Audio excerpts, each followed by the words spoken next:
रामकृष्ण हरी. जर देवाला जात दिसत असेल तर चोखामेळा संत कसे झाले?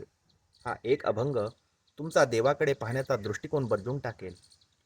ऊस डोंगा परी रसनो हे डोंगा, काय भुललासी वरलिया रंगा. चोखा डोंगा परी भावनो हे डोंगा, काय भुललासी वरलिया रंगा. संत चोखामेळा म्हणतात, ऊस बाहेरून वाकडा दिसतो पण त्याचा रस गोड असतो, म्हणून त्याचा बाह्यरूपावरून त्याची किंमत ठरत नाही. तसंच माझं शरीर, माझी जात, माझं बाह्यरूप पाहून मला कमी समजू नका. माझ्या अंतःकरणात विठ्ठलावरील प्रेम आहे. देवाला बाह्यरूप दिसत नाही, तो फक्त भाव पाहतो. आजही आपण माणसाची किंमत त्यांच्या कपड्यांनी, पैशांनी, जातीने किंवा रूपाने ठरवतो.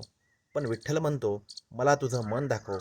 हा अभंग आपल्याला शिकवतो की खरी भक्ती बाहेर नसते, ती अंतःकरणात असते. आजपासून आपण एक संकल्प करा, कोणालाही त्याच्या बाह्यरूपावरून न्याय देणार नाहीत. कारण देव रंग पाहत नाही, देव भाव पाहतो. रामकृष्ण हरी. जय जय रघुवीर समर्थ.